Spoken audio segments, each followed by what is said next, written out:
ప్రార్థన చేసుకుందాం. మహాపరిశుద్ధుడు అయిన తండ్రి, ఈ పునరుద్ధాన దినాన నీ పిల్లలమైన మమ్మల్ని అందరినీ కృపతో జ్ఞాపకం చేసుకున్న అపారమైన నీ ప్రేమను బట్టి కృతజ్ఞతాస్తుతులు చెల్లిస్తున్నాను నాయన. ఈ పునరుద్ధాన దినాన నీ వాక్కును ఆత్మను పంపి నీ బిడ్డలమైన మమ్మల్ని అందరినీ కృపచేత కనికరము చేత ఆదరిస్తున్న నీ ప్రేమను బట్టి స్తోత్రాలు నాయన. ప్రతి వారం 3 సెక్షన్ల ద్వారా మాతో ఎంతో చక్కగా మాట్లాడుతున్న దేవుడు, నీ వాక్కును ఆత్మను పంపి నీ బిడ్డలమైన మమ్మల్ని అందరినీ నీ రాకడ కొరకు సిద్ధపరుస్తున్నందుకు స్తోత్రాలు.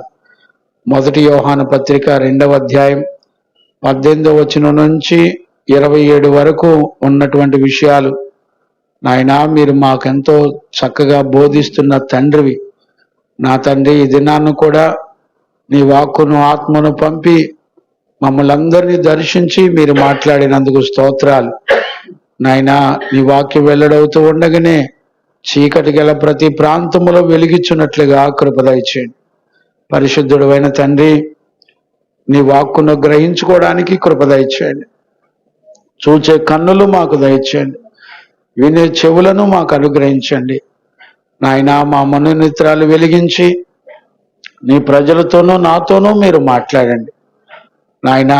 మమ్మల్ని అందరినీ పవిత్రపరిచి పరిశుద్ధులుగా చేసి నీ రాకడలో నిన్ను ఎదుర్కోవడానికి కావలసిన పరిశుద్ధ అలంకరణల చేత అలంకరించినందుకు కృతజ్ఞతాస్తుతులు చెల్లిస్తూ యేసు నామంలో అడిగి పొంది ఉన్నాము తండ్రి, ఆమెన్. ప్రార్థన ఆలకించి అడిగినవన్నీ పొందుకునే భాగ్యం ఇచ్చి నడిపించిన యేసయ్యకు స్తోత్రము చేయుదుము.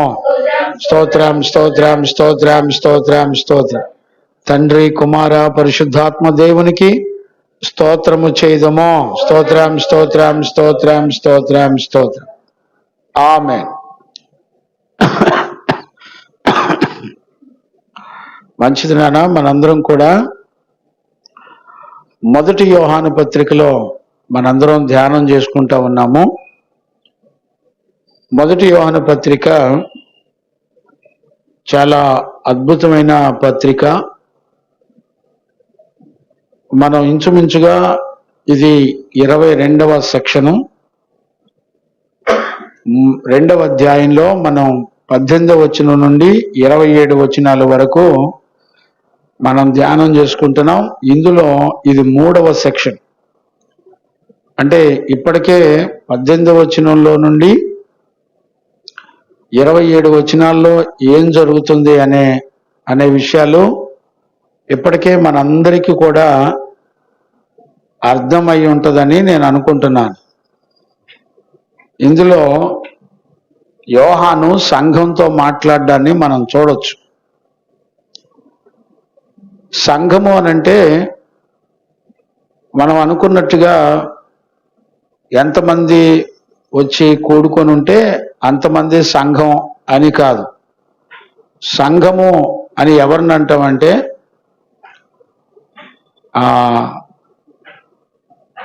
సంఘము అనేది యేసు రక్తం చేత కడగబడి పవిత్రపరచబడి పరిశుద్ధపరచబడి ఆయన చిత్తాన్ని నెరవేర్చేది సంఘం. వాక్యానుసారంగా చూసినప్పుడు కళంకం లేనిది, మచ్చ లేనిది, డాగు లేనిది, ముడత లేనిది, వాక్యం చేత ఉదక స్నానం చేయబడిన దాన్ని మనందరం కూడా సంఘము అని అంటాం. ఆ సంఘంతో మాట్లాడుతున్నాడు. ఇక్కడ సంఘం ఎలాంటిదంటే సంఘము వాక్యము చేత దేవుని ఆత్మ చేత నడిపించబడుతున్నటువంటి సంఘం. ఈ 18వ వచనం నుండి 27 వచనాల వరకు మనం చూస్తే ఇక్కడ ఈ 18 నుంచి 27 అంటే 10 వచనాలు సుమారుగా. ఈ 10 వచనాల్లో అన్ని వచనాలు కూడా ఒక హెచ్చరిక లాంటిదిగా ఉంటది. అంటే తెలిసిన వాళ్ళని జాగ్రత్త చెప్పే హెచ్చరిక లాగా ఉంటది. మనం గమనిస్తే 1వ శతాబ్దం నుండి కూడా, అంటే యేసుక్రీస్తు ఈ లోకంలోకి వచ్చిన దగ్గర నుంచి కూడా మనందరం చూస్తే మనందరికీ చక్కగా గ్రహింపు అవుతా ఉంది. ఏంటి అనంటే ఇది కడవరి గడియ అని ప్రారంభించాడు. ఆ మాటలు మనం 18వ వచనం నుండి మనం ఒకసారి చదువుకుందాం. నేను కొంచెం జ్ఞాపకం చేసి మూలవాక్యంలోకి వెళ్తాను. చిన్నపిల్లలారా ఇది కడవరి గడియ. ఇప్పుడు చూడండి, ఇది కడవరి గడియ అంటే దాని అర్థం ఏంటి అంటే అంత్య దినాలని. కడవరి గడియ అంటే ప్రభు యొక్క రెండవ రాకడ దినాలని మనం గుర్తుపెట్టుకోవాలి. ఈ కడవరి గడియలు ఎప్పుడు ప్రారంభించబడ్డాయి అనంటే యేసుక్రీస్తు వచ్చినప్పుడు ప్రారంభించబడ్డాయి కడవరి గడియలు. ఎందుకని అనంటే అంత్య దినముల యందు నా ఆత్మను నేను మీ మీద కుమ్మరిస్తాను అని చెప్పాడు. అంత్య దినములన్నా కడవరి దినాలన్నా ఇవన్నీ కూడా యేసు ప్రభు ఎప్పుడైతే ఈ భూమండలం మీదకి వచ్చాడో అక్కడి నుంచి ప్రారంభించబడ్డాయి కడవరి దినాలు, అంత్య దినాలు. ఇప్పుడు సంఘం అంతా ఎక్కడుందంటే కడవరి దినాల్లో, అంత్య దినాల్లో ఉంది అనేటువంటి విషయాన్ని మనం చూడొచ్చు. అంటే ఈ రోజున కడవరి దినాలు కాదు, లేకపోతే కొత్తగా అంత్య దినాలు కాదు.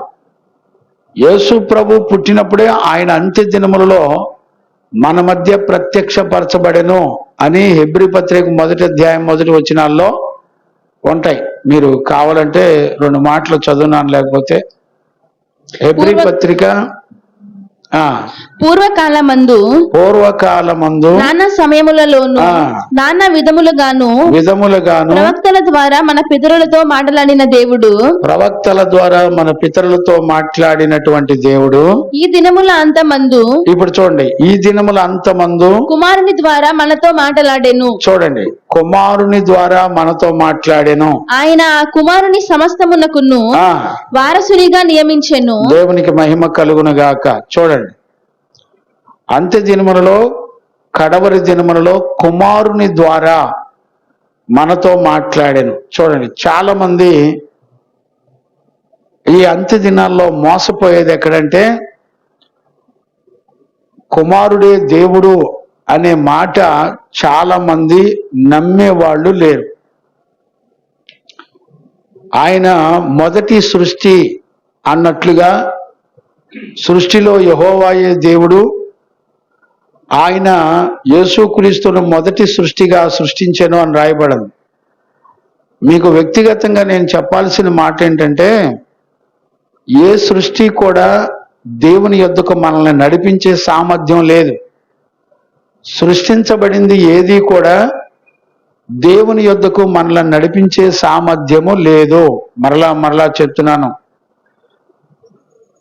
సృష్టించబడిన, చూడండి, లేకపోతే మన భక్తి కానీ మన తెలివితేటలు కానీ మనం చూపించిన భక్తి ఎప్పుడు కూడా మనల్ని అందరినీ దేవుని యొద్దకు చేర్చదు.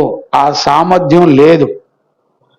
దేవుని యొద్దకు చేర్చగలిగింది ఎవరు అంటే దేవుని యొద్దకు చేర్చగలిగింది దేవుడే. దేవుని యొద్దకు మనలందరినీ చేర్చగలిగిన వాడు, ఆ సామర్థ్యం కలిగిన వాడు దేవుడు.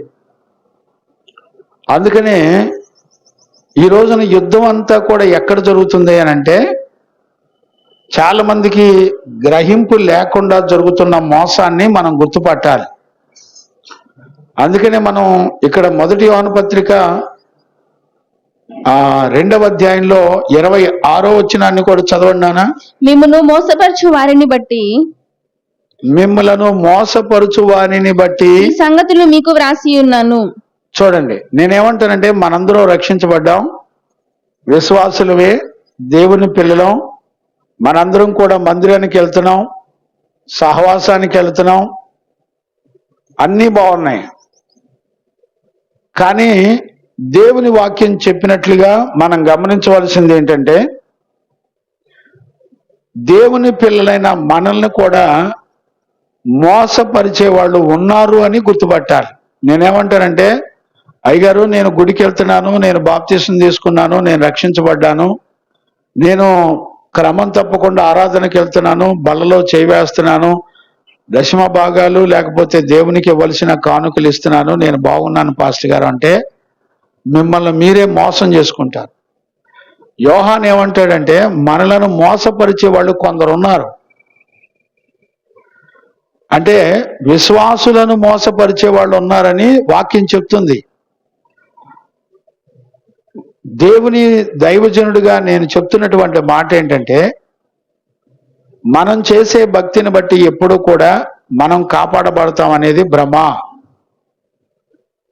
అయితే యేసుక్రీస్తునందు ఆ కుమారుని యందు విశ్వాసం ఉంచటం అనే పునాదే ఆ సువార్త లేకపోతే అభిషేకమే మనల్ని కాపాడుతూ ఉంటుంది. ఎలా పడితే అలాగా మనం ఊహించుకున్నట్లుగా జరగవు అనేటువంటి సంగతి మనం గుర్తుపట్టాలి. అందుకనే ఆ 26వ వచనంలో మిమ్మల్ని మోసపరచు వానిని బట్టి ఈ సంగతులు మీకు చెప్తున్నాను. అంటే మోసపరిచే ఆత్మలు ఉన్నాయి. నేనేమంటానంటే సంఘము మోసపరచకుండా ఉండడానికి కావలసిన లక్షణాలు ఏంటి మనకి ఎలా తెలుస్తుంది? ఈ సంగతులన్నీ మనం నేర్చుకునేది. గత 2 సెక్షన్లు నేర్చుకున్నాం, ఈరోజు 3వ సెక్షన్ నేర్చుకుంటాం. చూడండి 18వ వచనం నుండి మనం చదివితే, చిన్నపిల్లలారా ఇది కడవరి గడియ అని రాసి.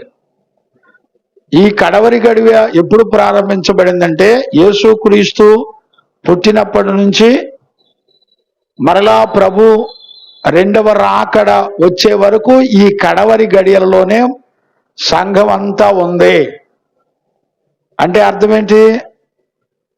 మనకు అర్థం కావాల్సింది ఏంటంటే అంత్య దినములలో కడవరి గడియలలో మన విరోధి అయిన అపవాది చేత మనం మోసపోకుండా ఉండడానికి ఈ పత్రిక రాశాడు. అంటే మనం ఏం మోసపోలేండి అని అనుకోమాకండి, ఖచ్చితంగా మోసపోతాం. అలా మోసపోకుండా ఉండడానికి హెచ్చరిక చేస్తున్నాడు. అందుకు వాక్యం ఏం చెప్తుంది? కడవరి గడియల్లో ఉన్నాం కాబట్టి క్రీస్తు విరోధులు వచ్చునని వింటిరి కదా. క్రీస్తు విరోధులు కాదండి, విరోధి. యేసుక్రీస్తు యొక్క విరోధి వచ్చునని సంగతి వింటిరి కదా, మీరు విన్నారు కదా. ఇప్పుడును అనేకులైన క్రీస్తు విరోధులు బయలుదేరి ఉన్నారు. చూడండి, ఒక్కడే ప్రారంభించబడ్డాడు క్రీస్తు విరోధి, ఒక్కడగా వచ్చి ఈ కడవరి దినాల్లో అనేకులు అయ్యారంట. ప్రారంభంలో వాడొక్కడే వచ్చాడు. వాడొక్కడే వచ్చిన తర్వాత వాడు ఎలా తయారయ్యాడంటే వాడు అనేకుల్ని పంపుతున్నాడు. ఎక్కడికి? ఇప్పుడు ఏమని చదువుతున్నాం? అనేకులైన క్రీస్తు విరోధులు బయలుదేరి ఉన్నారు, కడవరి గడియ అని దీని చేత తెలుసుకొనుచున్నాము. ఇప్పుడు బయలుదేరింది ఎవరు? ఏం చేయడానికి బయలుదేరారు? క్రీస్తు విరోధి యొక్క ఆత్మ అనేకులైన అబద్ధ క్రీస్తులను, అబద్ధ ప్రవక్తలను, అబద్ధ బోధకులను అనేకులను పంపింది. ఎవరి దగ్గరికి? సంఘం మీదకి. అంటే సంఘంలోకి క్రీస్తు విరోధులు చొరబడ్డారు. ఇక్కడ మనందరం కూడా గ్రహించవలసింది ఏంటంటే క్రీస్తు విరోధులు ఆ రోజుల్లో అపోస్తుల కాలంలోనే సంఘాల్లోకి చొరబడ్డారు. నేనేమంటానంటే సంఘాల్ని ఆ రోజుల్లో అపోస్తులు ఎలా కాపాడుకున్నారు? వాళ్ళు ఏం చెప్పి సంఘాన్ని అబద్ధ బోధకుల చేత, అబద్ధీకులు లేకపోతే క్రీస్తు అంత్యక్రీస్తు లేకపోతే యాంటీ క్రైస్ట్ లేకపోతే క్రీస్తు విరోధి నుండి, అబద్ధ క్రీస్తుల నుండి, అబద్ధ బోధకుల నుండి సంఘాన్ని వాళ్ళు ఎలా కాపాడుకున్నారో చెప్తున్నారు. 18, 19 2 వచనాల్లో అబద్ధ బోధకులు అనేకులు వస్తారు, వాళ్ళు సంఘములో అబద్ధ బోధలు చేస్తారు అని చెప్పాడు. 22, 20, 21 వచనాలు చదివితే అయితే మీరు పరిశుద్ధుని వలన అభిషేకము పొందిన వారు గనుక. ఇప్పుడు సంఘం అంతా కూడా పరిశుద్ధుని వలన అభిషేకం పొందిన వాళ్ళై ఉండి సమస్తమును ఎరుగుదురు. సమస్తమును ఎరుగుదురు. మీరు సత్యం ఎరుగని వారైనందున నేను వ్రాయలేదు గాని మీరు దానిని ఎరిగి ఉన్నందునను సత్యవాక్యము ఎరిగి ఉన్నను. ఇప్పుడు చూడండి 18, 19లోనేమో క్రీస్తు విరోధులు వస్తారు, వాళ్ళు అబద్ధ బోధలు సంఘంలో చేస్తారని చెప్పాడు. అబద్ధ బోధకుల నుంచి మనం ఎలా విడుదల పొందాలి అంటే, సంఘము సత్యవాక్యము చేత పరిశుద్ధుని వలన అభిషేకము చేత సంఘము కాపాడబడగలదు. 20, 21 వచనాలు ఎలా కాపాడబడతాయి సంఘాలు? అబద్ధ క్రీస్తుల ద్వారా అబద్ధ బోధకులు సంఘంలోకి వచ్చినప్పుడు సంఘాన్ని ఎలా కాపాడబడాలి అంటే, ఆ సంఘానికి 2 లక్షణాలు ఉన్నాయి. ఒకటి, సత్యవాక్యము చేత వాళ్ళు నడిపించబడుతున్నారు. రెండవది, వాళ్ళు పరిశుద్ధుని వలన అభిషేకం పొందిన వాళ్ళై ఉన్నారు. చూడండి, ఈ 2 ఆశీర్వాదాలు ఉన్నవాళ్ళు అబద్ధ బోధకుల చేతిలో మోసపోరు. చూడండి 18, 19 వచనాల్లో వాళ్ళు సంఘంలోకి వచ్చారు. సంఘంలోకి వచ్చిన తర్వాత వాళ్ళని జయించగలిగిన సామర్థ్యం ఎవరికి ఉందంటే, సత్యవాక్యము చేత నడిపించబడి దేవుని ఆత్మ చేత అభిషేకించబడిన వాళ్ళకి అబద్ధ బోధకులను జయించే బలం ఉంది. ఇప్పుడు చూడండి 19వ వచనం కనుక చదివితే, వారు మనలో నుండే బయలు వెళ్ళిరి గాని వారు మన సంబంధులు కాదు. ఇప్పుడు అబద్ధ బోధలు సంఘంలోకి వచ్చిన తర్వాత ఏం చేశారు? వాళ్ళు అబద్ధ బోధ అనేకులకు చేసి వాళ్లతో పాటు సంఘంలో ఉండలేక, అంటే ఎంత ప్రయత్నం చేసినా సత్యవాక్యము చేత ఆ దేవుడిచ్చిన పరిశుద్ధుని వలన ఆ అభిషేకం పొందిన వాళ్ళై ఉన్న వాళ్ళని కదిలించలేక వాళ్ళు ఏం చేస్తారంటే, అబద్ధ బోధకులు సంఘములో బలహీనులైన వాళ్ళని, అభిషేకం లేని వాళ్ళని, వాక్యానుసారమైన జీవితం లేని వాళ్ళని పడగొట్టి వాళ్ళతో పాటు సంఘంలోంచి వేరై ఆ బలహీనపరచబడిన ఆత్మలను తీసుకొని వెళ్ళిపోతారు. ఈరోజు మనందరికీ అర్థం కావాల్సిన విషయం ఏంటంటే, సత్యవాక్యము చేత సంఘములో బలవంతుడివై ఉండాలి, పరిశుద్ధుని అభిషేకము చేత పరిశుద్ధాత్మ చేత నింపబడి నడిపించబడాలి. ఈ 2 అనుభవాలు ఏ వ్యక్తిలోనైతే ఉండవో, ఒక దినాన్న అబద్ధ బోధకులు ఖచ్చితంగా నిన్ను మోసం చేసి తీసుకెళ్ళిపోతారు. ఇది 18వ వచనం నుండి 21వ వచనం వరకు మనం చూసుకుంటూ వచ్చినటువంటి విషయాలు. ఇప్పుడు 22 నుంచి 24 వరకు మనం గనుక దేవుని యొక్క వాక్యంలో గనుక చూడడం ప్రారంభిస్తే, వాడు ఎలాంటి యుద్ధాలు చేస్తున్నాడో మనకు అర్థం అవుతుంది. చదువునానా? యేసు క్రీస్తు కాడని చెప్పువాడు తప్ప ఎవరబద్ధికుడు? చూడండి, యేసు క్రీస్తు కాడని చెప్పువాడు తప్ప ఎవడు అబద్ధికుడు? తండ్రిని కుమారుని. అంటే చూడండి, ఇక్కడ 22వ వచనం నుండి ఏమని చెప్తున్నాడంటే, వాళ్ళ బోధ ఎలాగుంటుందో, అబద్ధీకుల బోధ ఎట్లా ఉంటుందో చెప్తున్నాడు. ఆ అబద్ధీకుల బోధ ఎలాగుంటుందో 22 నుంచి 24 వచనం వరకు చెప్పాడు. 25 నుంచి 27 వరకు ఆ అబద్ధ బోధలను జయించడానికి కావలసిన దేవుని కృప ఎలాగుంటుందో చెప్పుకుంటూ వచ్చాడు. అంటే 18 నుంచి 27 వరకు ఒక మూలమైన సంగతులు ఏమున్నాయంటే ఇవి. ఏమిటి? అబద్ధ బోధకులు సంఘంలోకి వస్తారు, యాంటీ క్రైస్ట్ దుర్బోధకులు సంఘంలోకి వస్తారు. వచ్చినప్పుడు మనం ఎలా కాపాడబడాలో, ఆ అబద్ధ బోధకుల్ని జయించేటువంటి వాక్యానుసారమైన సత్యవాక్యానుసారమైన జీవితం చేయాలి, దేవుని అభిషేకం చేత నింపబడాలి. ఆ తర్వాత అబద్ధీకులు ఏ పద్ధతిలో బోధ చేస్తారు? ఇప్పుడు యేసు క్రీస్తు కాడని, దేవుడు కాడని బోధించేవాడు తప్ప అబద్ధీకుడు ఎవడు? ఏ అబద్ధము సత్య సంబంధమైంది కాదు అని రాసి. అంటే వాళ్ళ బోధలో ఏముంటదంటే, వాళ్ళ డాక్ట్రిన్లో ఏముంటదంటే, యేసు క్రీస్తు కుమారుడే మేమందరం నమ్ముతున్నాం, కానీ ఆయన యెహోవా చేత సృష్టించబడిన మొట్టమొదటి సృష్టి అని చెప్తాను. నేనేమంటానంటే సృష్టికి సంబంధించిన సామర్థ్యంలో ఏది కూడా ఒక పాపిని పరిశుద్ధుడిగా చేసి పరలోకానికి సిద్ధపరిచే సామర్థ్యం ఈ ప్రకృతి సంబంధమైన లేకపోతే సృష్టించబడిన వాటిల్లో ఎక్కడా కూడా ఆ సామర్థ్యం లేదు. ఇప్పుడు ఏమంటారు? యేసుక్రీస్తును మాత్రమే టార్గెట్ చేసేది అపవాది.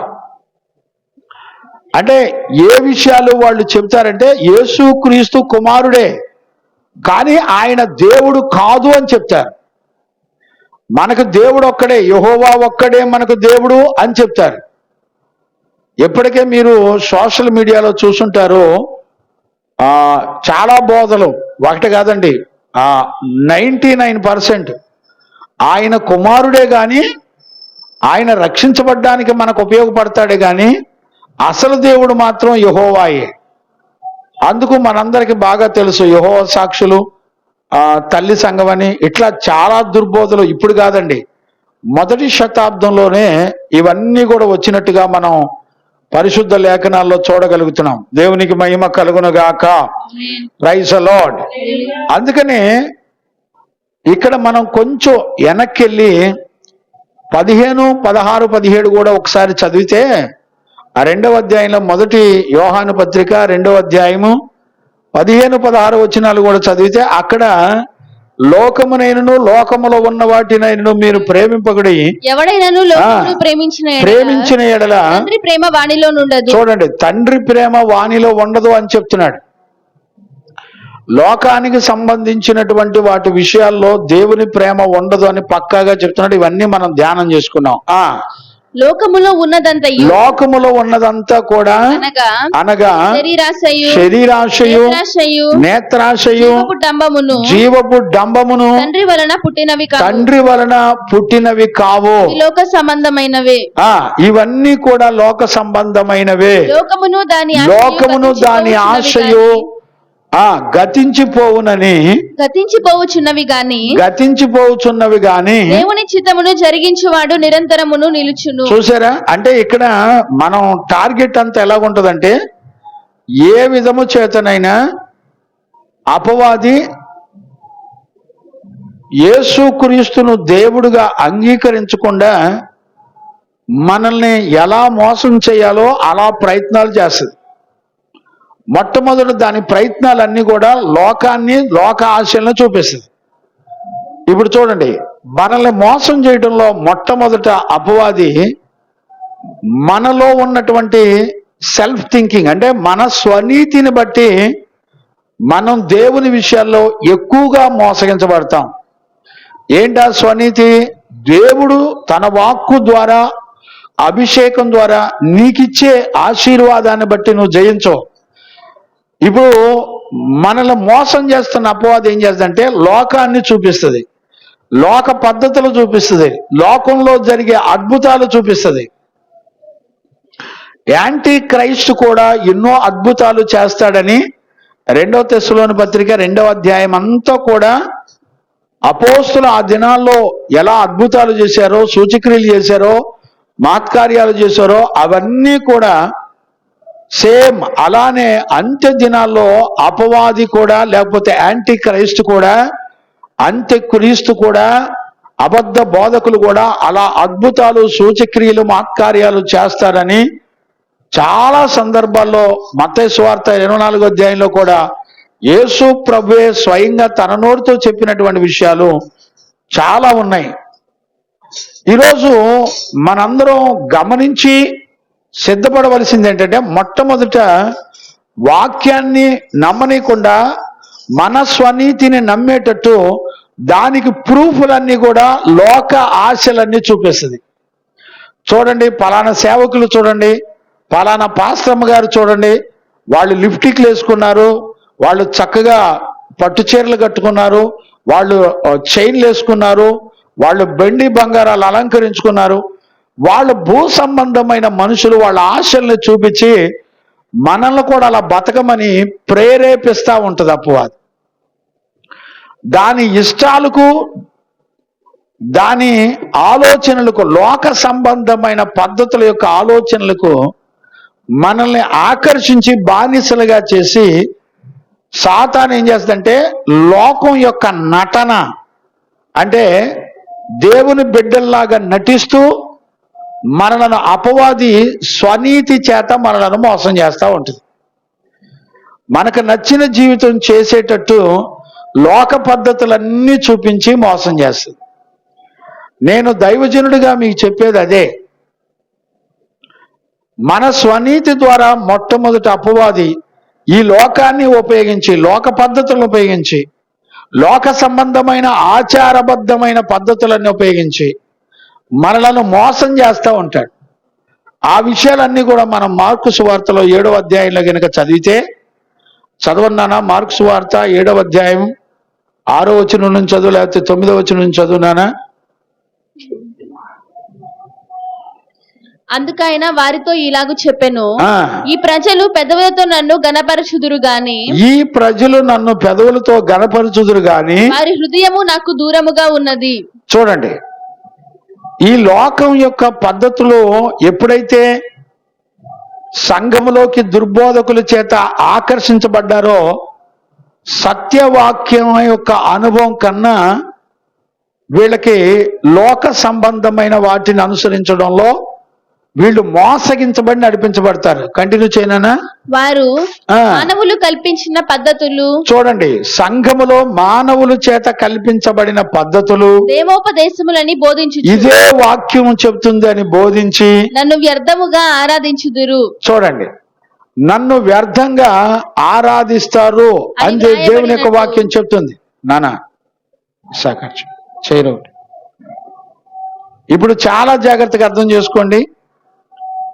నన్ను వ్యర్థంగా ఆరాధిస్తారు, మానవులు కల్పించిన పద్ధతిని తీసుకెళ్లి దేవుని దగ్గర ఆరాధిస్తారట. దేవుణ్ణి చూడండి, సత్యముతో ఆత్మతో ఆరాధించేవాళ్ళు లేరు.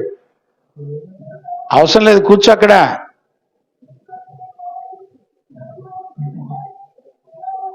చూడండి, సత్యముతో ఆత్మతో సత్యముతో ఆరాధించేవాళ్ళు లేరు. చాలా మంది ఏమనుకుంటారంటే మనుషులు కల్పించిన పద్ధతుల ద్వారా దేవుని ఆరాధిస్తూ మేమేం మోసపోవట్లేదు, మనుషుల చేత కల్పించబడిన పద్ధతుల్లో కూడా దేవుని ఆరాధించవచ్చని వాళ్ళు నడిపించబడుతూ మోసగించబడతా ఉంటారు. అందుకనే యోహాను మీరు మోసగించబడకుండా ఉండడానికి మీకు చెప్తున్నానంటాడు. చెప్పేదంతవరకు వాక్యంలో అభిషేకంలో నిలబడి దుర్బోధకులు జయించిన వాళ్ళకి ఒక హెచ్చరికగా చెప్తున్నటువంటి మ్యాటర్ ఇదంతా. దేవునికి మహిమ కలుగును గాక. Praise the Lord.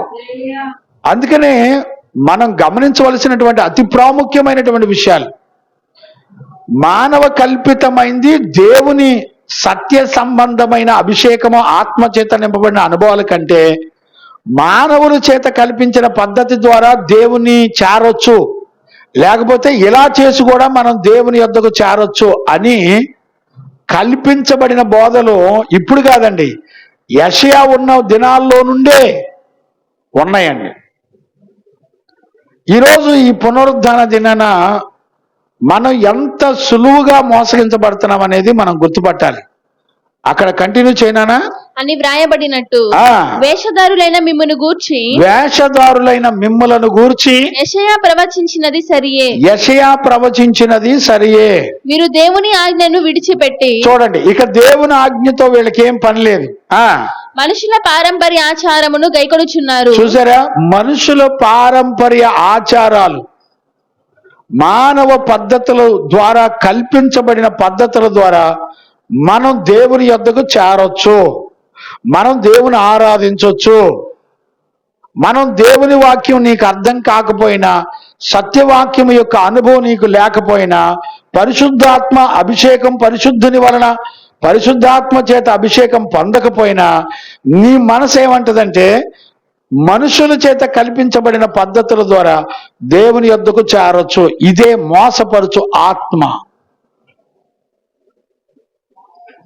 అక్కడే 11వ వచనం కూడా చదువునానా, మార్క్స్ వార్త 7వ అధ్యాయం 11వ వచనం. అయినను మీరు ఒకడు తన తండ్రినైనను తల్లినైనను చూచి నా వలన నీకు ప్రయోజనమగునది ఏదో అది కోర్బాను అనగా దేవార్పితమని చెప్పిన ఎడల తన తండ్రికైనను తల్లికైనను వానిని ఏమీయూ చేయనీయక మీరు నియమించిన మీ పారంపర్యాచారము వలన, చూడండి, మీరు నియమించిన మీ పారంపర్య ఆచారముల వలన దేవుని వాక్యమును నిరర్ధకము చేయుదురు.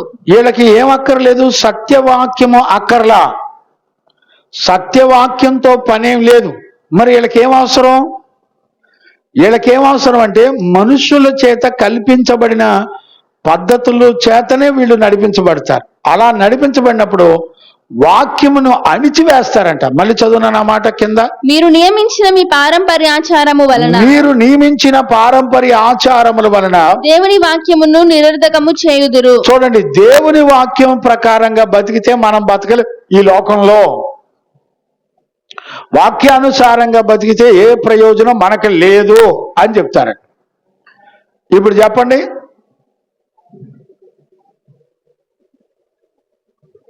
వాక్యాన్ని నిరర్ధకం చేయగలిగిన సామర్థ్యం దేనికి ఉందంటే, మనుషుల ఊహల చేత మనం దేవుని ఆరాధించవచ్చు, చేరొచ్చు అనే నడక చాలా ప్రమాదం. నేనేమంటానంటే, ఒక దైవజనుడిగా దేవుని వాక్యం చెప్పిన ప్రకారంగా ఉన్నది ఉన్నట్టుగా నమ్మాలి. ఇదే మోసం ఎక్కడికి తీసుకొచ్చిందంటే, మనం 22వ వచనం నుంచి మనం చదువుకుంటూ వెళదాం ఈరోజు. ఆ మాటలు చదువునేనా. యేసు క్రీస్తు కాడని చెప్పువాడు తప్ప యేసు క్రీస్తు కాడని చెప్పునవాడు తప్ప ఎవడబద్ధికుడు, ఎవడు అబద్ధీకుడు? తండ్రిని కుమారుని ఒప్పుకొనని వీడే క్రీస్తు విరోధి. తండ్రిని కుమారుని ఒప్పుకొనని వీడే క్రీస్తు యొక్క విరోధి. కుమారుని ఒప్పుకొనని ప్రతి వాడును, కుమారుని ఒప్పుకొనని ప్రతి వాడును తండ్రిని అంగీకరించువాడు కాడు. తండ్రిని అంగీకరించేవాడు కాడు. కుమారుని ఒప్పుకొనువాడు తండ్రిని అంగీకరించువాడు. చూడండి, ఇక్కడ మనకి అర్థం చేసుకోవడంలో లేకపోతే గ్రహించడంలో ఒక చిన్న లోపంలో నుంచి సాతాను ఎంత పెద్ద యుద్ధం చేస్తాడంటే అంత పెద్ద యుద్ధం చేస్తాడు. ఈరోజు ఇదే మనకి చాలా మెయిన్ పాయింట్. చూడండి, కుమారుని ఒప్పుకోరు అని చెప్తున్నాడు. ఎందుకని ఒప్పుకోరు మీరు ఆలోచించండి. ఎందుకని ఒప్పుకోరంటే, దేవుడు ఎప్పుడు కూడా ఒక దృశ్యమైన లేకపోతే ప్రకృతి సంబంధమైన రక్త మాంసాలు ధరించుకోడు అని వీళ్ళ నమ్మకం. మరలా చెప్తున్నాను, అర్థం చేసుకోండి. కుమారుని ఎందుకు అంగీకరించరు అంటే, కుమారుడని ఒప్పుకుంటారు కానీ ఆయన్ని అంగీకరించకపోవడానికి కారణం ఏంటంటే, దేవుడు అనేవాడు ఎప్పుడు కూడా రక్త మాంసాలు ధరించుకొని ప్రకృతి సంబంధమైన మనిషిగా, ఆయన ఆత్మస్వరూపి కాబట్టి ఆయన మనిషిగా ఆయన ఈ లోకానికి రాడు అనేది వీళ్ళకి అంతరంగంలో గట్టి నమ్మకం. అంటే దాని అర్థం ఏంటి? శరీరాన్ని ధరించుకొని వచ్చిన వాడు ఎవరు కూడా దేవుడు కాడు అని చెప్తారు. ఇప్పుడు ఇదే పాయింట్ ఈ రోజున అన్యజనులందరూ కూడా రేట్ చేసే పాయింట్ ఇదే. చూడండి, ఎంత చక్కగా చాలా జాగ్రత్తగా అపవాది ఎలా యుద్ధం చేస్తున్నాడు చూడండి. యేసుక్రీస్తు రక్షకుడని నమ్ముతారు, ఆయన పాపుల రక్షకుడు విమోచకుడని నమ్ముతాడు, ఆయన మన కొరకు ప్రాణం పెట్టాడని నమ్ముతారు. అన్నీ ఓకే, కానీ ఇక్కడ రహస్య యుద్ధం ఏంటో చెప్పనా? ప్రకృతి సంబంధంగా మనిషి శరీరాన్ని ధరించుకొని వచ్చిన వాడు దేవుడు కాడు. అది వీళ్ళ బోధ. దీన్ని మనం ఎలా రుజువు చేస్తాం? దీన్ని ఎలా రుజువు చేస్తామంటే, పరిశుద్ధ లేఖనాల్లో మన పితరులు కానీ మన ముందు తరాల్లో ఉన్నటువంటి పరిశుద్ధులు అపోస్తులు కానీ వాళ్ళు ఎలా నమ్మారు నమ్మలేదు అనేటువంటి విషయాలను బట్టి మనం రుజువు చేసుకోవచ్చు. అంటే ఆ రోజుల్లో పరిశుద్ధులు అపోస్తులు ఆ నమ్మినటువంటి వ్యక్తులు వాళ్ళు మాట్లాడిన మాట, వాళ్ళ భాష విధానం చూస్తే వాళ్ళు యేసుక్రీస్తును కుమారునిగాను దేవునిగాను అంగీకరించినట్లుగా మనం రుజువును చూడొచ్చు. ఈ రోజుల్లో ఈ విషయం చాలా మందికి తెలియదండి, చాలా మంది కూడా గ్రహించుకోలేరు కూడా. నేను ఒక్కొక్క విషయాన్ని నేను జ్ఞాపకం చేస్తాను. చూడండి, మత్తయి సువార్తలో చదవన్నానా 13 నుంచి 15 వరకు చదువుకోవచ్చు. మత్తయి సువార్త 16వ అధ్యాయం, మత్తయి సువార్త 16వ అధ్యాయము 13 నుంచి చదువునానా. యేసు ఫిలిప్పుదైన కైసరయ ప్రాంతములకు వచ్చి మనుష్య కుమారుడెవడని జనులు చెప్పుచున్నారని తన శిష్యులను అడుగగా. చూడండి, 12 మంది శిష్యుల్ని కైసర ప్రాంతానికి వచ్చినప్పుడు యేసు ప్రభు అడుగుతున్నాడు, అసలు మనుష్య కుమారుని గురించి. మళ్ళీ చదువున్నాను ఆ మాట. మనుష్య కుమారుడు ఎవడని, చూడండి, మనుష్య కుమారుడు ఎవడు అని జనులు చెప్పుకొనుచున్నారు అని. ఇప్పుడు యేసు ప్రభు నోట ఏ మాట వస్తుంది చెప్పండి? మనుష్య కుమారుడు అని వస్తుంది. మీరు గుర్తుపట్టారా? ఆయన ప్రజలను అడిగేటప్పుడు ఆయన ఏ మాటను ప్రత్యేకంగా అడుగుతున్నాడు చెప్పండి? మనుష్య కుమారుడు. చూడండి, అబద్ధ క్రీస్తులు, అబద్ధ బోధకులు దేన్ని టార్గెట్ చేసుకున్నారు? ఆయన దేవుని కుమారుడు అంటున్నారు కానీ ఆయన దేవుడు కాడు అని బోధ చేస్తున్నారు. ఇప్పుడు మనం 22లో ఏమని చదువుకున్నాం? యేసు క్రీస్తు కాడని చెప్పువాడు తప్ప. యేసు క్రీస్తు అంటే అర్థం ఏంటి? అభిషక్తుడు, దేవుని చేత అభిషేకించబడి పంపబడిన వాడు. అవునా? ఇప్పుడు వాళ్ళు ఏమంటారు? అభిషక్తుడు కాదు. ఈ దుర్బోధ ఏమని చేస్తారంట? యేసు క్రీస్తు కాడని చెప్పువాడు తప్ప. ఎవడు అబద్ధికుడు? తండ్రిని కుమారుని ఒప్పుకొనని వీడే క్రీస్తు విరోధి. కుమారుని ఒప్పుకొనని ప్రతివాడు తండ్రిని కూడా ఒప్పుకోడు. చూడండి, ఇక్కడ కుమారుల్లో ఎవరున్నారంటే తండ్రి ఉన్నాడు, పరిశుద్ధాత్మ ఉన్నాడు. తండ్రి కుమారుడు, తండ్రి పరిశుద్ధాత్మ కలిసి ఎక్కడున్నారు అంటే కుమారుల్లో ఉన్నారు. అంటే అర్థం ఏంటి? దేవుడే కుమారుడుగా మన మధ్యలో ప్రత్యక్షపరచబడ్డాడు. బిడ్డలారా, ఇక్కడ చాలా సూక్ష్మంగా లిటిల్ బిట్ డిఫరెంట్తో సాతాను ఈ రోజున సకల ప్రజలను మోసం చేస్తున్నాడు. అందుకనే యేసుక్రీస్తు మాట్లాడేటప్పుడు తన 12 మంది శిష్యులతో మాట్లాడేటప్పుడు దేవుని కుమారుని గురించి ఏమని చెప్పుకుంటున్నారో అని అడుగుతున్నాడు. కంటిన్యూ చేయనా? కంటిన్యూ చేయమ్మా. మనుష్య కుమారుడు ఎవరని, మనుష్య కుమారుడు ఎవరని జనులు చెప్పుకొనుచున్నారని తన శిష్యులను అడుగు. జనులు చెప్పుకొనుచున్నారని తన శిష్యులు అడిగిన వారు కొందరు బాప్తిస్మం ఇచ్చు యోహానని. ఇప్పుడు చూడండి, శిష్యులే ఏమన్నారు చూడండి. కొందరేమో బాప్తిస్మం ఇచ్చు యోహానని, కొందరు ఏలియా అని, కొందరేమో ఏలియా అని, కొందరు ఇర్మియా అని, కొందరేమో ఇర్మియా అని, లేక ప్రవక్తలలో ఒకడని చెప్పుకొనుచున్నారని ప్రజల్లో ఉన్నటువంటి టాక్ అండి ఇది. అందుకు ఆయన ఎవరిని గురించి? కుమారుడైన యేసుక్రీస్తును గురించినటువంటి టాక్. అందుకు ఆయన మీరైతే 12 మంది శిష్యులను అడుగుతాం, మీరైతే నేను ఎవడనని చెప్పుకొనుచున్నాను. నేను ఎవడనని చెప్పుకుంటున్నారు మీరు? అందుకు సీమోను పేతురు. ఇక్కడ చూడండి, అందుకు సీమోను పేతురు, నీవు సజీవుడగు దేవుని కుమారుడు అయిన క్రీస్తు అని చెప్పెను. ఇప్పుడు చూడండి, నీవు సజీవుడువు, నువ్వు దేవుని కుమారుడవు, దేవుని చేత అభిషేకం పొంది వచ్చినటువంటి వాడు, నీవు దేవుని కుమారుడవు అని స్పష్టంగా ఒప్పుకుంటున్నాడు.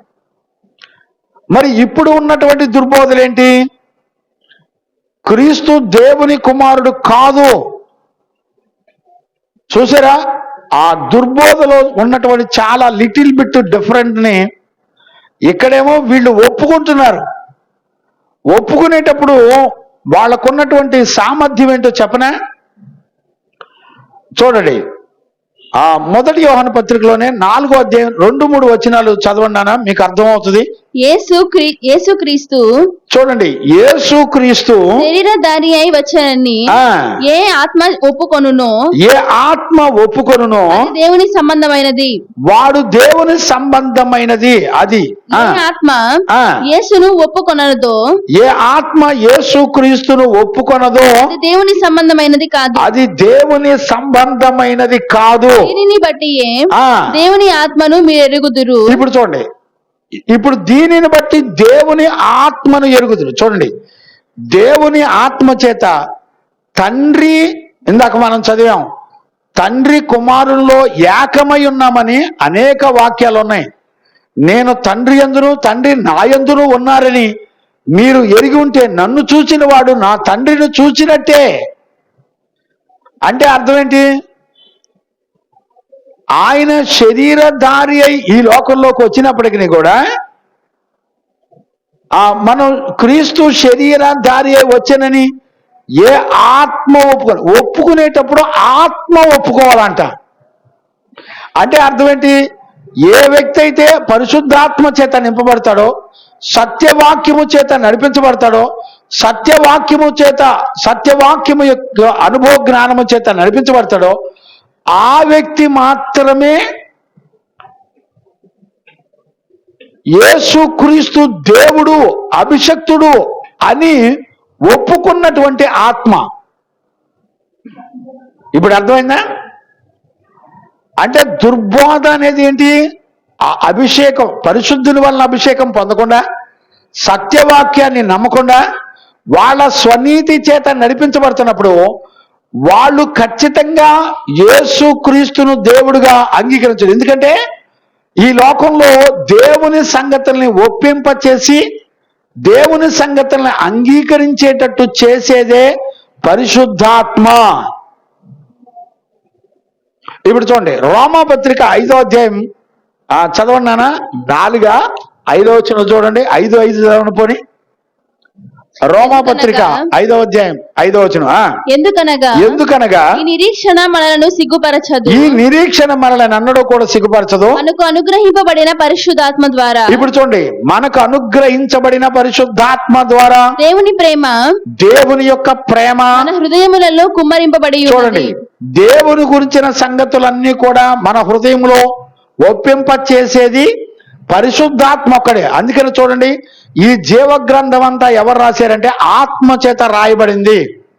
అందుకనే వాక్యము ఆత్మయు జీవమై ఉన్నది అని యోహాను సువార్త 6:63 మనం చదువుకోవచ్చు. అంటే దీన్ని బట్టి మనకు ఏమర్థమవుతుంది?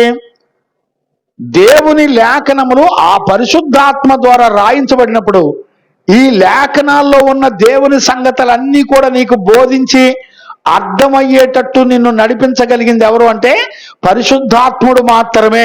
పరిశుద్ధాత్ముడు మాత్రమే దేవుని గురించినటువంటి సర్వసంపూర్ణమైన సంగతులు నీకు గ్రహింపయ్యే విధంగా బోధించగలిగిన వాడు ఆయనొక్కడే.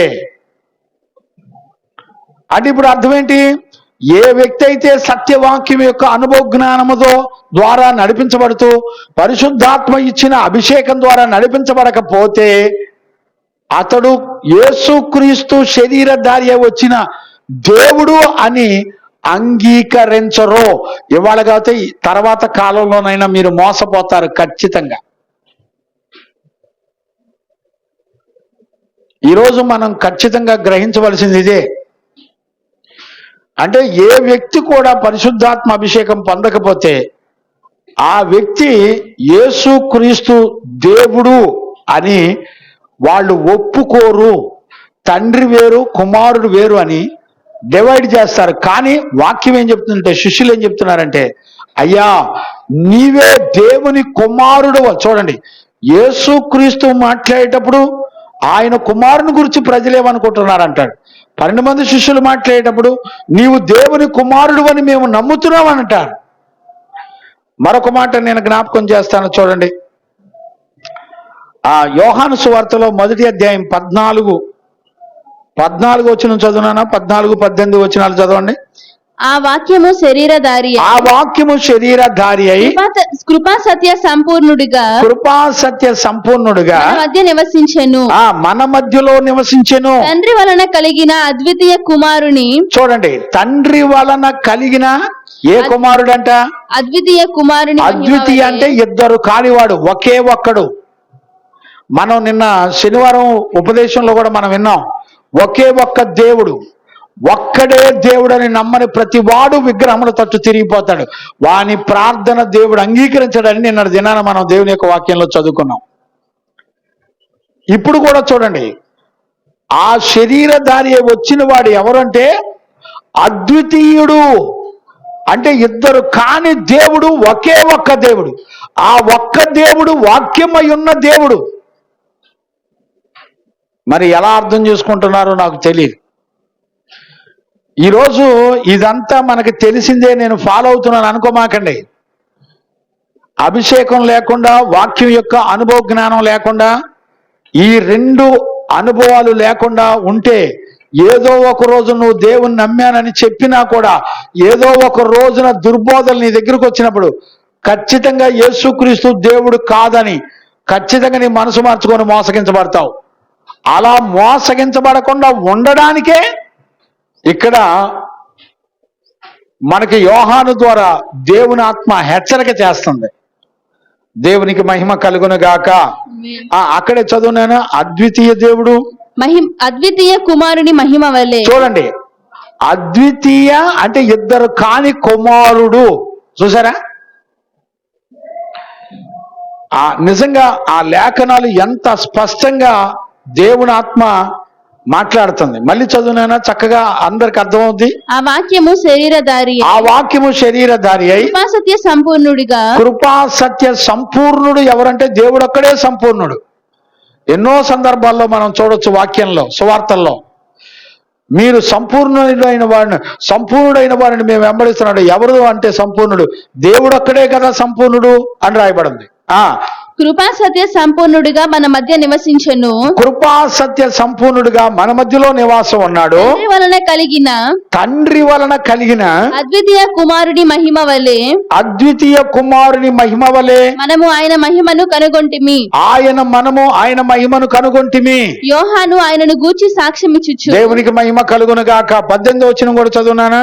ఎవడైనను దేవుని చూడలేదు, ఎవడును ఇంతవరకు దేవుని చూడలేదు. తండ్రి రొమ్మున ఉన్న అద్వితీయ కుమారుడే ఆయనను బయలుపరచెను. చూడండి, దేవుని బయలుపరిచేది ఎవరు?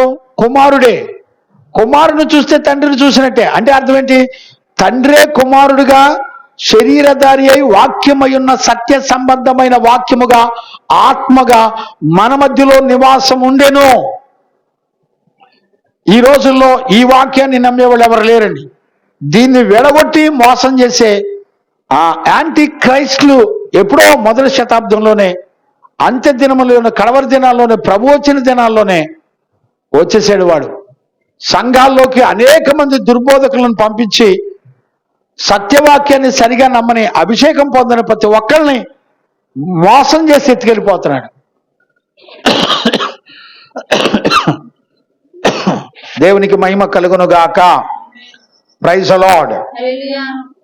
ఇప్పుడు చూడండి, మరొక మాట నేను జ్ఞాపకం చేస్తాను. చూడండి నాన్న, మత్తయి సువార్త 26వ అధ్యాయం 63వ వచనంలో ప్రధాన యాజకుడు ఏమని మాట్లాడుతున్నాడో చూడండి. మత్తయి సువార్త 26వ అధ్యాయం. ప్రధాన యాజకుడు ఆయనను చూచి నీవు దేవుని కుమారుడవైన క్రీస్తువైతే ఆ మాట మాతో చెప్పుమని జీవము గల దేవుని తోడని నీకు ఆనబెట్టుచున్నాను నేను. అందుకు యేసు నీవన్నట్టే ఇది మొదలుకొని మనుష్య కుమారుడు సర్వశక్తిని కుడిపార్శ్వమున కూర్చుండుటయు ఆకాశ మేఘారూఢై వచ్చుటయు మీరు చూతురని ప్రధాన యాజకునితో చెప్పగా, ప్రధాన యాజకుడు తన వస్త్రాలు చించుకొని వీడు దేవదూషణ చేసెను. ఇప్పుడు చూడండి, ఆ రోజుల్లో ప్రధాన యాజకులు ఏ బోధ చేత యేసుక్రీస్తుని అంగీకరించలేదు చెప్పండి? ఏ బోధ అంటే? ఇప్పుడు వస్త్రాలు ఎందుకు చించుకున్నాడు ప్రధాన యాజకుడు? ఎందుకు చించుకున్నాడంటే, ఈయన మనుష్యుడుగా మన కళ్ళ ముందర కనపడుతున్నాడు కదా, దేవునితో సమానంగా ఎందుకు పోల్చుకుంటున్నాడు? ఆ రోజునున్న దుర్బోధ అదే. ఆ రోజున యేసుక్రీస్తును ప్రధాన యాజకులు ఎందుకు నమ్మలేదంటే, ఆ రోజున యేసుక్రీస్తును నమ్మకపోవడానికి కారణం ఏంటంటే, ఈయన మనుష్య రూపంలో మనలాగే ఉన్నాడు కదా, మనలాగే తల్లి గర్భంలో పుట్టాడు కదా, మన కళ్ళ ముందర పుట్టి పెరిగాడు కదా, ఈయనేంటి దేవునితో సమానంగా ఎంచుకుంటున్నాడని వస్త్రాలు చించుకొని ఆయనను శిలువ శిక్ష వెయ్యండి అని అప్పగించింది ప్రధాన యాజకులే. చదువునానా? తన వస్త్రములు చింపుకొని 65వ వచనం, వీడు దేవదూషణ చేసెను. చూడండి, వీడు అని మాట్లాడతాడు. దేవుని కుమారుడైన తండ్రిని తనలో నుంచి ప్రత్యక్షపరిచే దేవుని కుమారుడు వీడు అని మాట్లాడుతున్నాడు. ఇప్పుడు నా ఫోటో ఉందండి, నా ఫోటో మీరు చూస్తున్నారు, అవునా? నా ఫోటో మీరు చూశారు, నన్ను కూడా చూశారు ఎదురు బదురు పెట్టుకొని. ఇప్పుడు ఫోటో చూసినా నన్ను చూసినా ఒకటే అంటున్నాను, అవునా? ఒకటే అవుద్దిగా. ఫోటో చూసినా నన్ను చూసినా ఒకటే. ఇప్పుడు కుమారుని చూసినా తండ్రిని చూసినా ఒకటేనా కదా? ఇప్పుడు ఫోటోలో ఒకటైనప్పుడు ఇప్పుడు కుమారునిగా ఆయనను చూసిన తండ్రి అయిన దేవుని చూసిన రెండు ఒకటేగా. అర్థమైందండి రాయపు గారు? తిరుగులేదు కదా? అటు రంగు ఇటు రంగు మూడు దిక్కులా చూడండి, ఇటు ఎదర రంగు, ఇటు రంగు, ఇటు రంగు, వెనక రంగు, నాలుగు దిక్కులు.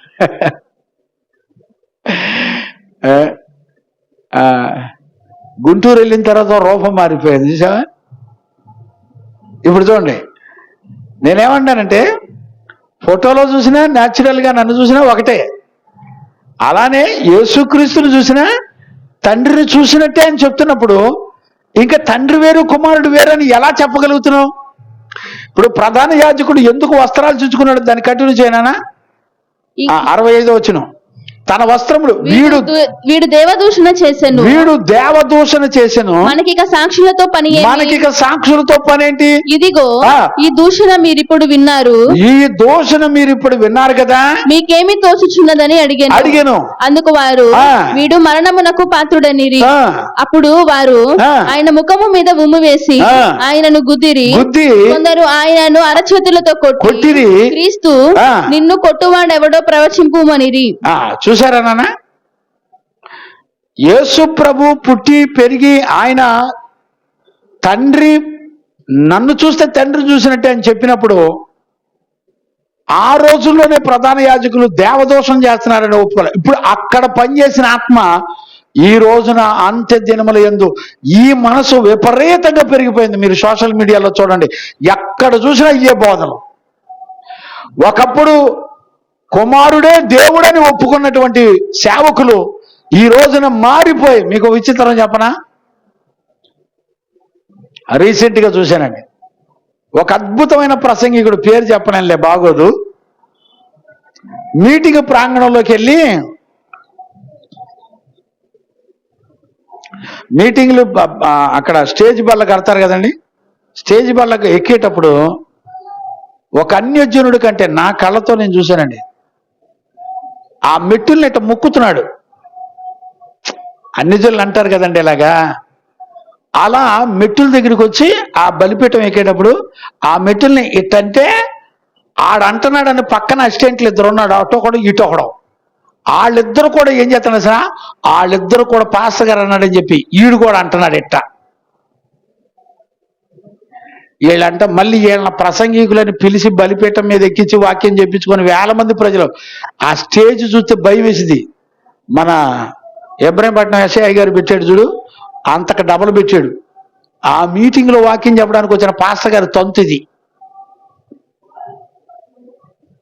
ఇదే పాస్టర్ గారు ఇంకో విషయం చెప్పనా, ఇదే పాస్టర్ గారు కుర్చీలో కూర్చున్నప్పుడు కూడా కుర్చీని కూడా ఇట్ట అంటున్నాడు.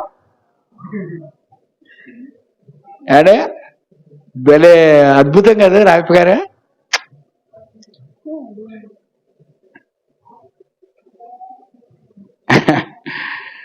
అంటే ఇప్పుడు ఏమైపోతున్నారు చూడండి. ఒకప్పుడు దేవుని కుమారుడని నమ్మిన దేవుడు ఆయనే అని నమ్మిన వాళ్ళు ఇవాళ రోజున మీరు చూస్తూ ఉండండి, ఆయన కుమారుడే గాని దేవుడు కాదు అని చాలా స్మూత్ గా తిరస్కరించే ఆత్మ విపరీతం అయిపోయింది ఇవాళ. ప్రపంచ దేశాల్లో అన్నిటిలో జరుగుతుంది. ఇప్పుడు ముస్లిమ్స్ టార్గెట్ చేసుకొని చెప్పేది ఇదే. యేసు కూడా ఒక ప్రవక్త, ఆయన దేవుడు కానే కాదు అని ముస్లిం ప్రవక్త ఎప్పుడు చెప్పాడు? అహ్మద్ ప్రవక్త ఎప్పుడు చెప్పాడు? కొన్ని వందల సంవత్సరాల క్రితం, క్రీస్తు శకం 14వ శతాబ్దంలోనే ఆ మహమ్మద్ ప్రవక్త, యాంటీ క్రైస్ట్ గా తయారైన మహమ్మద్ ప్రవక్త బోధించాడు. ఏమని? యేసుక్రీస్తు మనలాంటి ప్రవక్తే కానీ ఆయన దేవుడు కాదు. చూడండి, ఆ రోజున ప్రధాన యాజకులు కూడా యేసుక్రీస్తుని అరచేతులతో కొట్టి నువ్వు ఒక మనిషివి, నువ్వు దేవుడు కాదని అవమానపరిచి కాండ్రించి ఉమ్మేసి అరచేతులతో కొట్టి ఆ కళ్ళకు గంటలు కట్టి నిన్ను కొట్టినోడు ఎవడో ప్రవచించండి అని కొట్టారండి ఆయన్ని. ఇప్పుడు మీకు అర్థమవుతుందా? ఆ రోజున ఉన్న ఆ ఆత్మే ఈ రోజున ఉంది. నేను చెప్తున్నాను, ఎవరైతే పరిశుద్ధాత్మ చేత పరిశుద్ధుని వలన అభిషేకం పొందరో, ఎవరైతే సత్యవాక్య ప్రకారంగా జీవించరో వాళ్ళు ఖచ్చితంగా వాళ్ళు చచ్చిపోయేలోపు యేసుక్రీస్తు దేవుడు కాదని సాతాను దుర్బోధల చేత మీ దగ్గరకు వచ్చి మోసం చేస్తాడు ఖచ్చితంగా. అందుకనే పరిశుద్ధ లేఖనం చెప్తుంది, దేవునికి మహిమ కలుగును గాక, దేవునికి మహిమ కలుగును గాక. చదవన్నానా? యోహాను సువార్తలోనే 11:27 కూడా చదువునానా? యోహాను సువార్త 11వ అధ్యాయం 27వ వచనం కూడా చదవండి నానా. ఆమె అది పెట్టు చేసి. ఆమె అవును ప్రభువా, అవును ప్రభువా, లోకమునకు రావలసిన దేవుడి కుమారుడవైన. ఈ 11వ అధ్యాయంలో లాజరు అక్క వాళ్ళ కుటుంబాల గురించి, ఆ ఫ్యామిలీ గురించినటువంటి హిస్టరీ ఉంటది అక్కడ. ఈ యోహాను సువార్త 11వ అధ్యాయంలో లాజరు చనిపోయిన సందర్భాల్లో మాట్లాడుతున్నటువంటి విషయాలు చదువునానా? అవును ప్రభువా, నీవు లోకమునకు రావలసిన దేవుని కుమారుడైన క్రీస్తు అని. నీవు లోకమునకు రావలసిన దేవుని కుమారుడు, దేవుని కుమారుడైన క్రీస్తు అని నమ్ముచున్నానని ఆయనతో చెప్పెను.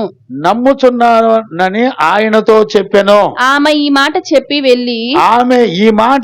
వెళ్ళి బోధకుడు వచ్చి నిన్ను పిలుచుచున్నాడని తన సహోదరి అయిన మరియను రహస్యముగా పిలిచెను. ఏమని ఒప్పుకుంటుంది చెప్పండి? మళ్ళీ చదువునా మాట. ఆమె అవును ప్రభువా, అవును ప్రభువా, నీవు లోకమునకు రావలసిన దేవుని కుమారుడవైన క్రీస్తువని. చూసారా? దేవుని కుమారుడవైన క్రీస్తువని నమ్ముచున్నానని ఆయనతో చెప్పాను. చూడండి, శిష్యులు గాని ఆ దినాల్లో ప్రభుని వెంబడించిన వాళ్ళు గాని, దేవుని వాక్యం ఉన్నట్టుగా అంగీకరించిన వాళ్ళు గాని, ఈయనే మెస్సయ్యా అని నమ్మినోళ్ళు గాని, ఈయన దేవుని కుమారుడని వారు నిక్కచ్చిగా నోటితో ఒప్పుకొని అంగీకరించాడు. ఆయనే అభిషక్తుడైనటువంటి దేవుని కుమారుడని ఒప్పుకున్నాడు. తండ్రిని కుమారుని కలిగి ఉన్నాడని, ఈయనే దేవుడని ఒప్పుకున్నారండి వాళ్ళు. ఇప్పుడు చెప్పండి, నిజంగా మనకెంతో ఆశ్చర్యం కలుగుతుంది. దేవునికి మహిమ కలుగును గాక. Praise the Lord. అక్కడే ఇంకా స్పష్టంగా రావాలంటే యోహాను సువార్త 20వ అధ్యాయం 31 కూడా చదువునానా? యేసు దేవుని కుమారుడైన క్రీస్తు అని. యేసు దేవుని కుమారుడైన క్రీస్తు అని మీరు నమ్మునట్లును, నమ్మి ఆయన నామమందు జీవము పొందునట్లును. నమ్మి ఆయన నామమందు, చూడండి, నమ్మి ఆయన నామమందు ఏం పొందుతున్నారంట? జీవము పొందుతున్నారంట. దేవుడు ఎవరు?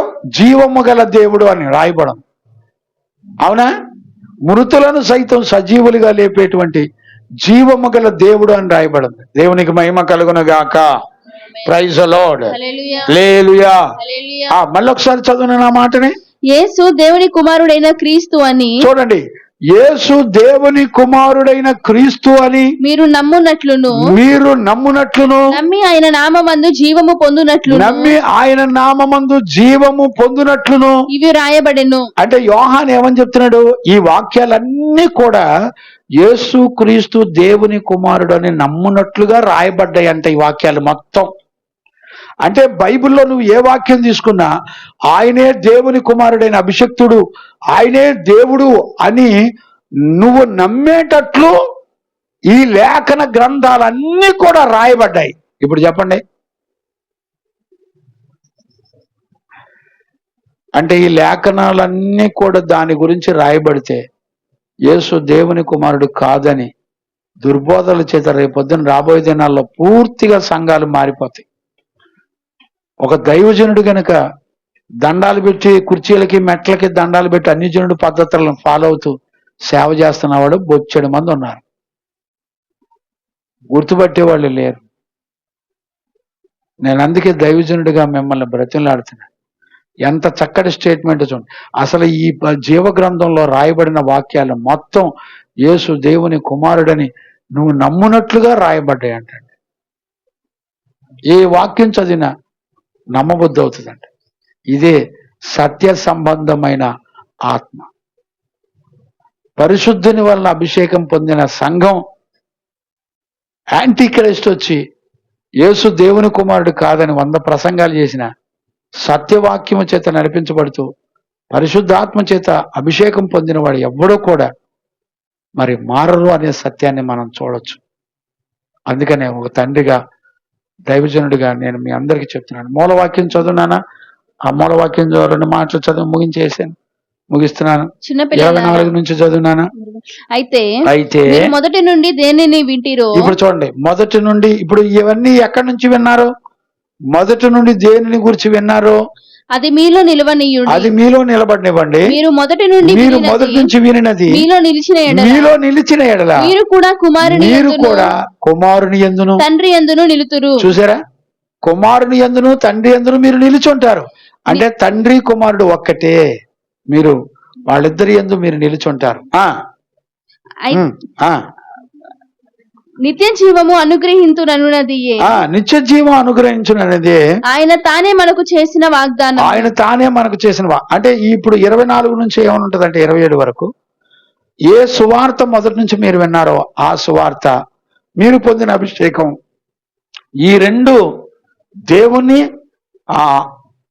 కుమారుణ్ణి, తండ్రిని కుమారుని పరిశుద్ధాత్మని ఒకే ఒక దేవుడు అని నమ్మి మీరు విశ్వసిస్తారు. కుమారుని చూసినా తండ్రిని చూసినా ఒక్కటే అని మీరు నమ్ముతారు కనుక అలాంటి వారు అపవాదిని, యాంటీ క్రైస్ట్ని, అనేకుల్ని మీరు జయించగలరు.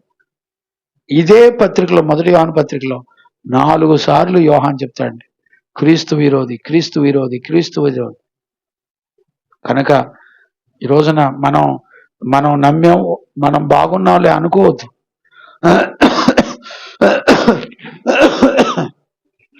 మనం నమ్మాం, మనం బాగున్నాంలే అని భ్రమపడద్దు. కానీ ఏదో ఒక రోజున సత్యవాక్యం యొక్క అనుభవం కనుక లేకపోతే, పరిశుద్ధాత్మని యొక్క అభిషేకం కనుక లేకపోతే మనల్ని మోసపరుస్తాడు. ఒక రోజున అపవాది వచ్చి, యాంటీ క్రైస్ట్ వచ్చి, ఒక రోజున అబద్ధ బోధకులు వచ్చి, ఒక రోజున మిమ్మల్ని అందరినీ మార్చేస్తాడు.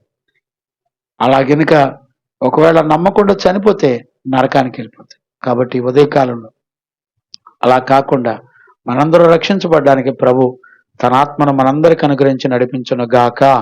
ఆమెన్. ప్రార్థన చేసుకుందాం. స్తోత్రం, స్తోత్రం, స్తోత్రం, స్తోత్రం. మహాపరిశుద్ధుడైన మా తండ్రి, నీకు కృతజ్ఞతాస్తుతులు చెల్లిస్తున్నాను నాయన. ఈ పునరుద్ధాన దినాన నాయన మొదటి యోహాను పత్రిక 2వ అధ్యాయం 18 నుంచి 27 వరకు ఉన్నటువంటి మూలవాక్యాలన్నిటి ద్వారా మీరు మాతో మాట్లాడి మమ్మల్ని బలపరిచినందుకు కృతజ్ఞతాస్తుతులు చెల్లిస్తూ యేసు నామంలో అడిగి పొంది ఉన్నాము తండ్రి. ఆమె ప్రార్థన ఆలకించి అడిగినవన్నీ పొందుకునే భాగ్యం ఇచ్చి నడిపించిన యేసయ్యకు స్తోత్రము చేయదమో. స్తోత్రం, స్తోత్రం, స్తోత్రం, స్తోత్రం. తండ్రి, కుమార, పరిశుద్ధాత్మ దేవునికి స్తోత్రము చేయదమో. స్తోత్రం, స్తోత్రం, స్తోత్రం, స్తోత్రం, స్తోత్రం. ఆమెన్. మనందరం లేచి నిలబడి ఒక పాట పాడుతుండగా మనలను మనం ప్రభుకు సమర్పించుకుందాం. మనందరం లేచి నిలబడి ఒక పాట పాడుకు. త్వరగా పాడాలి. రత్నమ్మళ్ళు ఊరు